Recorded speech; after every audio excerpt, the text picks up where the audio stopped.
የአማራ ህዝብ የተለበለበ ግንድ ነው እንደሚመስለው ፉምሳት የመሰለ ቀይ የለም ቀይም የለም ጥቁር የለም አለ እውነታው ያ አይደለም። አማራ ቃሉ ራሱ አምሃራ ከሚሉ ሁለት የግዕዝ ቃላት የመጣ ሲሆን ትርጉሙም ነፃ ህዝብ ማለት ነፃ ህዝብ አማራ በነፃነት የኖረ ነፃ ህዝብ በቅኝ ግዛት ያልተገዛ ያልተንበረከከ ነፃ ህዝብ ማለት ነው አማራ ማለት እንጂ ዘረኞቹ እኛን የሚጠሉ ሰዎች እንደሚያወሩት በተራራ ላይ የሚኖር ማለት አይደለም። ለምለሙን መሬት ለራሳቸው ወስደው በተራራ ላይ ነበር የምትኖሩ ሊሉን ፈልገው ነው ይሄን ትርጓሜ ይሰጡት እና ዘላለማችሁን እንደ ዋሊያ በተራራ ኑሩ ሊሉን ፈልገው ይሄን ትርጉሜ ይሰጡት።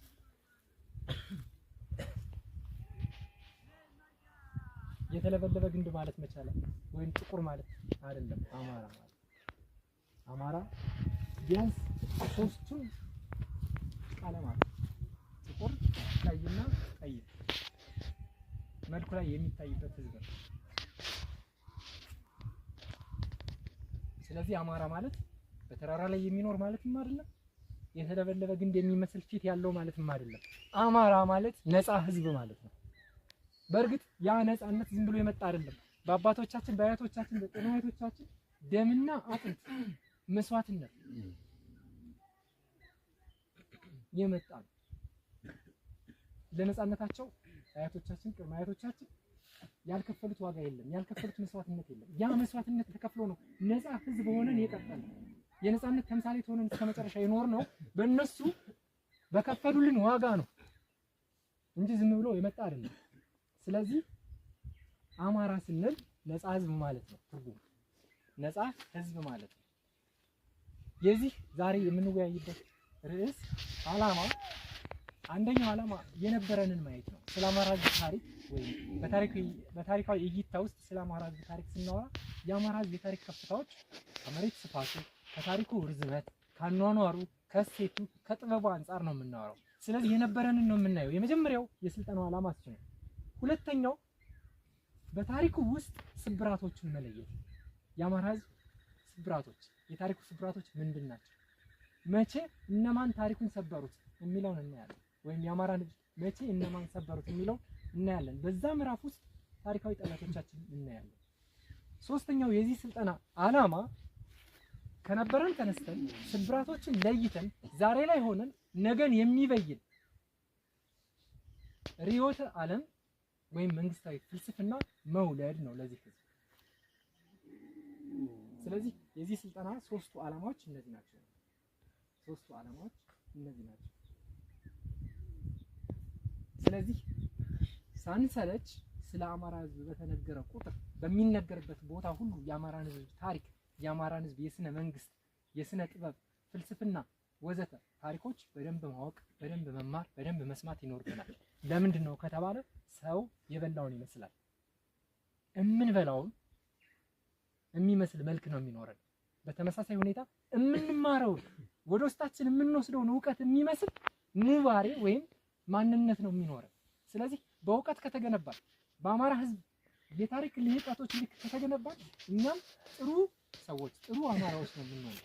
አልፍ ሲል ጥሩ ታጋዮች ነው የምንሆነው። ካልሆነ ግን ውሸት እየተጋትን ጥላቻ እየተጋትን ካደግን መጥፎ ሰዎች ነው የምንሆነው። ትግሉ ላይ ስኬታማ ሰዎች ልንሆን አንችልም ማለት ነው። ስለዚህ ስለ አማራ ህዝብ ታሪክ፣ ስለ አማራ ህዝብ ስለ ስነ ፍልስፍና፣ ስነ መለኮት ሲወራ፣ ስለ ስነ ጥበቡ፣ ስለ ኪነ ጥበቡ፣ ስለ ቋንቋው፣ ስለ ስነ ጽሁፉ ሲወራ፣ ስለ እደ ጥበቡ ሲወራ በደንብ መስማት ማዳመጥ ይኖርብናል ማለት ነው። ሌላው ባለንና በነበረን መኩራት ያስፈልጋል። በነበረ ታሪካችን፣ በነበረ ኪነ ህንጻችን፣ ስነ ጽሁፋችን መኩራት ያስፈልጋል። በነበረው የማይኮራ ሰው ያንን ታሪኩን፣ ያንን ልህቀቱን፣ ያንን ኪነ ጥበቡን፣ እውቀቱን፣ ቋንቋውን፣ ጥበቡን ሊያስቀጥለው አይችልም። ያንን የጀግንነት ታሪኩን፣ የነጻነት ታሪኩን ሊያስቀጥለው አይችልም። ባድዋ ታሪኩ የሚያፍር ሰው ነፃ ሆኖ ሊቀጥል አይችልም። ባርነት ይናፍቃል ማለት ነው። ስለዚህ ባሪያ የመሆን እድሉ ሰፊ ነው።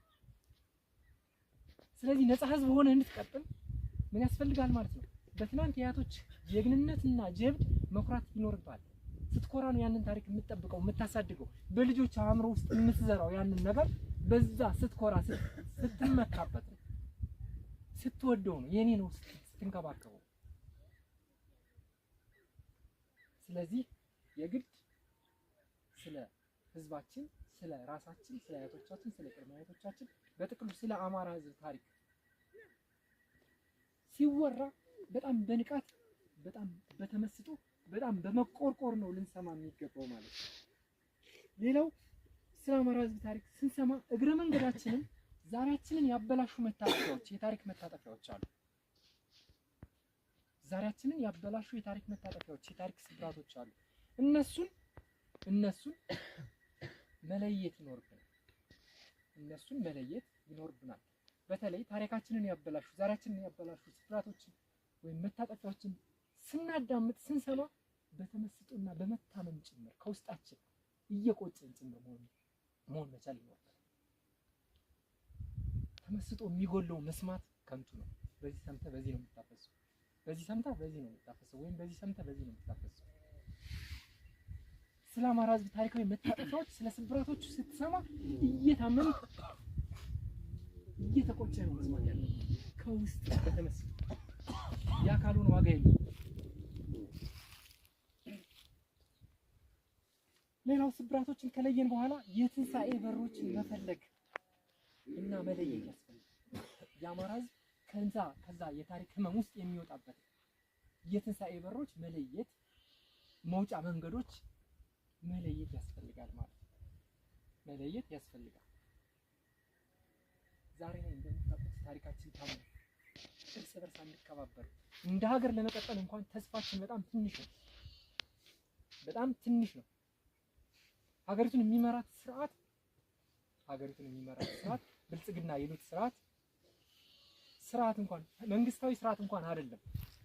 ይህ ስርዓት ሰዎችን ያግታል፣ ሰዎችን ያኮላሻል፣ ሴቶችን በእንጨት ይጎረጉራል፣ በማህፀናቸው እንጨት ብረት እየሰደደ የተጸነሱ በማህፀን ውስጥ ያሉ ህፃናትን አውጥቶ ያርዳል፣ ይበላል። በዚህ ስርዓት እየተፈጸመ ያለ በዚህ ዘመን እየተፈጸመ ያለ ነውር ነው ይሄው። የፋኖ ትግል ደግሞ ይሄን ለማስቆም እየተደረገ ስለሆነ የፋኖ ትግል ዓለሙን መቀደሻ ነው ብለን በኩራት የምንናገረው ለዚህ ነው። ወይካፕ። ስለዚህ ለቅድስና በሚደረግ ትግል ውስጥ መሳተፍ ደግሞ ታሪካዊ ኩራት ነው። የዛ ታሪክ አካል መሆን ትልቅ ነገር ነው። ታሪክ የህይወት መምህር ነው ይላሉ አባቶቻችን።